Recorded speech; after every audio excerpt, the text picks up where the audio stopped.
பேரறிஞர் பெருந்தகை அண்ணா, முத்தமிழறிஞர் கலைஞர், திராவிட இயல் நாயகர் தளபதி இவர்களை இருதயத்தில் வைத்து போற்றுகின்ற மானத்தமிழர், புரட்சி நடிகர், 6 அடி 2 அங்குல திராவிட சிங்கம், அன்பு அண்ணன் திரு சத்யராஜ் அவர்களை உரையாற்ற நான் அன்போடு உங்கள் கரவொலிகளோடு அழைக்கின்றேன்.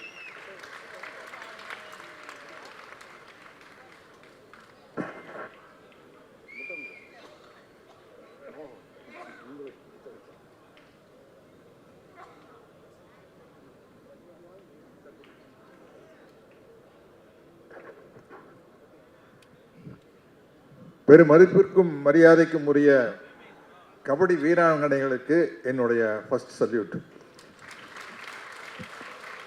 ஏன்னா ஒரு காலத்தில் ஆணுக்கு பெண் சமம் அப்படின்னு பேசின காலத்துலையும் கூட என்ன பண்ணிடுறாங்கன்னா, சில வேலைகள் ஆண்கள்னால தான் முடியும், சில விளையாட்டுகள் ஆண்கள்னால தான் முடியும். இப்போ பஸ் ஓட்டுறதுனா ஆண்கள்னால தான் முடியும், விமானத்தை ஓட்டுறதுனா ஆண்கள்னால தான் முடியும். குறிப்பிட்ட விளையாட்டு, அதில் குறிப்பாக கபடி போட்டி ஆண்கள்னால தான் முடியும், பெண்களுக்கு அது ரொம்ப கஷ்டம். ஏன்னா அதுக்கு பெரிய உடல் வலு வேணும் அப்படின்னு நினைக்கப்பட்ட நேரத்தில் அதையெல்லாம் முறியடித்து நீங்கள் இங்கே வீராங்கனைகளாக உட்காந்துருக்கும் போது நான் உங்களுடைய ரசிகன் சொல்லி உங்களுக்கு ஒரு பெரிய சல்யூட் போட்டுக்கிறேன். இல்லை, கபடிங்கிறது ஒரு ரொம்ப டஃப் கேம், அது எனக்கே தெரியும். நானும் ஸ்கூல் டேஸ்ல எல்லாம் விளையாண்டுருக்கிறேன். கபடியெல்லாம் விளையாண்டு பார்த்து முடியாமல் தான் உள்ளதுக்குள்ளே ஈஸியான கேம் டேபிள் டென்னிஸில் போய் சேர்ந்துட்டேன். இது நம்மளுடைய விளையாட்டு வரலாறு. என் ஹைட்டுக்கு டேபிள் டென்னிஸுக்கு சம்மந்தமே இல்லை. திராவிட மாடலின் தமிழ்நாடு முதலமைச்சர் மாண்புமிகு மாணமிகு முத்துவேல் கருணாநிதி ஸ்டாலின் அவர்களுடைய பிறந்தநாளை முன்னிட்டு இன்னைக்கு இந்த விழா நடக்குது. இந்த விழாவை பெரும் முயற்சி எடுத்து நடத்துபவர் மாண்புமிகு அமைச்சர் மா சுப்பிரமணியம் அவர்கள், என்னுடைய அன்பு தம்பி. அவருக்கு என்னுடைய நன்றிகளையும் வணக்கத்தையும் தெரிவித்துக் கொள்கிறேன். இங்கே மணத்தி கணேசன் அவர்களுக்கு கீழே போட்டிருக்காங்க பாருங்க, நிஜ ஹீரோ, நிஜமான கதாநாயகன் அவர் தான். இன்னைக்கு இந்த மேடையில் நான் அவருடைய வாழ்க்கை வரலாற்றை மிகச்சிறப்பான படமாக கொண்டு வந்த என்னுடைய அன்பு தம்பி இயக்குனர் மாரி செல்வராஜ் அவர்களுக்கும், மணத்தி கணேசனுடைய வேடத்தை மிக சிறப்பாக நடத்தின விக்ரம் உடைய மகன் அவர்களுக்கும் என்னுடைய மனமார்ந்த வாழ்த்துக்களையும் வணக்கத்தையும் தெரிவித்துக் கொள்கிறேன்.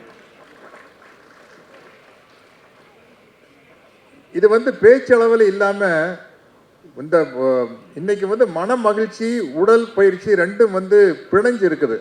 நம்ம உடம்பு வலுவாக இருந்தால் தான் மனசும் வலுவாக இருக்கும், மனசு வலுவாக இருந்தால் தான் உடம்பும் வலுவாக இருக்கும்.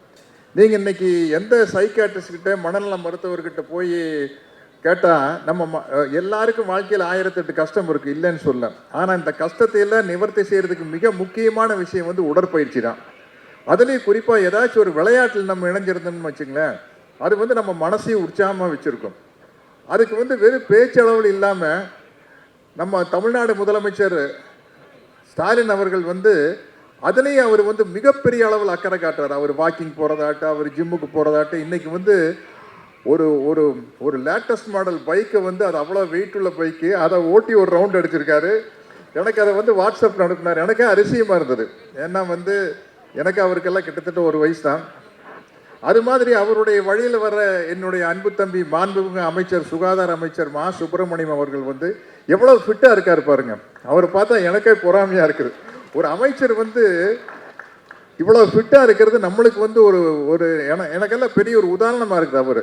என்ன, எனக்கு தெரியும் அவருக்கு ஒரு மிகப்பெரிய விபத்து நடந்து ஏகப்பட்ட ஃப்ராக்சர் ஆகி கால் இனிமேல் நடக்க முடியாது, சமணங்கால் போட்டு கீழே உட்கார முடியாதுங்கிற நிலைமை வந்ததுக்கப்புறம் கூட அவர் உடற்பயிற்சி செய்து இன்னைக்கு மராத்தானில் மிகப்பெரிய சாதனை படைச்சிக்கிட்டு இருக்கிறாரு நம்ம அமைச்சர் மா சுப்பிரமணியம் அவர்கள். இன்னைக்கு சமீபத்தில் அவருடைய ஒரு ரீல்ஸ் பார்த்தேன். பெஞ்ச் ப்ரெஸ் சர்வ சாதாரணமாக அடிக்கிறாரு. அது என்ன வெயிட்டுன்ட்டு, ஏன்னா அது பார்க்கலையே தெரியுது, அதனுடைய ஒரிஜினல் வெயிட் என்னன்னு தெளிவாக தெரியுது. சர்வ சாதாரணமாக பெஞ்ச் ப்ரெஸ் அடித்தார். அதெல்லாம் பார்க்குறதுக்கு எனக்கு ரொம்ப மகிழ்ச்சியாக இருந்தது. ஏன்னா உடல் வலுவாக இருக்கிறது, மனசு வலுவாக இருக்கும், அது ரொம்ப முக்கியம். மனப்பயிற்சியும் உடற்பயிற்சியும் ரொம்ப முக்கியம். அதை மிஸ் பண்ணுறதே இல்லை.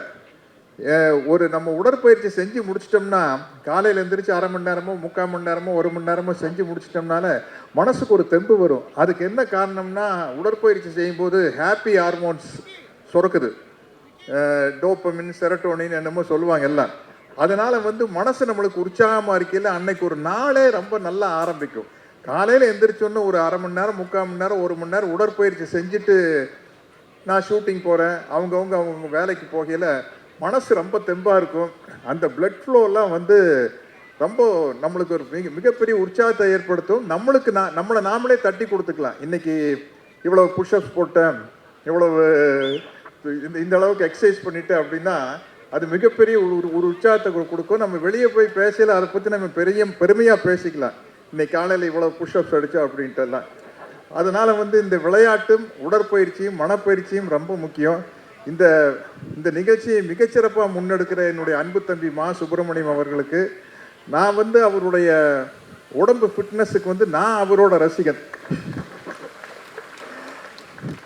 அது அந்த பெஞ்ச் ப்ரெஸ் எல்லாம் அடிக்கிறத பார்த்தோன்னே எனக்கே வந்து ஒரு பொறாமையாயிருச்சு. என்னப்பா இந்த போடுறாரு இவர் அப்படிங்கிற மாதிரி ரொம்ப மகிழ்ச்சியாக இருந்தது. இன்னைக்கு உண்மையிலேயே வந்து நான் சினிமாவில் நடிச்சிட்டு இருக்கேன்னா நாங்கள்லாம் நிழல் கதாநாயகர்கள் தான். நிஜ கதாநாயகன் வந்து மணத்தி கணேசன் அவர்கள் தான். அவரை பார்க்குற ஒரு வாய்ப்பு கிடைச்சது நான் ரொம்ப ரொம்ப மகிழ்ச்சியாக நினைக்கிறேன். இதை வார்த்தை அளவில் நிற்காம எப்படி நம்ம ஒரு ரசிகர் வந்து நடிகரை பார்த்தா அவங்க கூட செல்ஃபி எடுத்துக்கணும்னு ஆசைப்படுவாங்களோ அது மாதிரி நான் இன்னைக்கு என்னுடைய நிஜ ஹீரோ மணத்தி கணேசன் கூட ஒரு செல்ஃபி எடுத்துக்கலான்னு ஆசைப்படுறேன். நன்றி, வணக்கம்.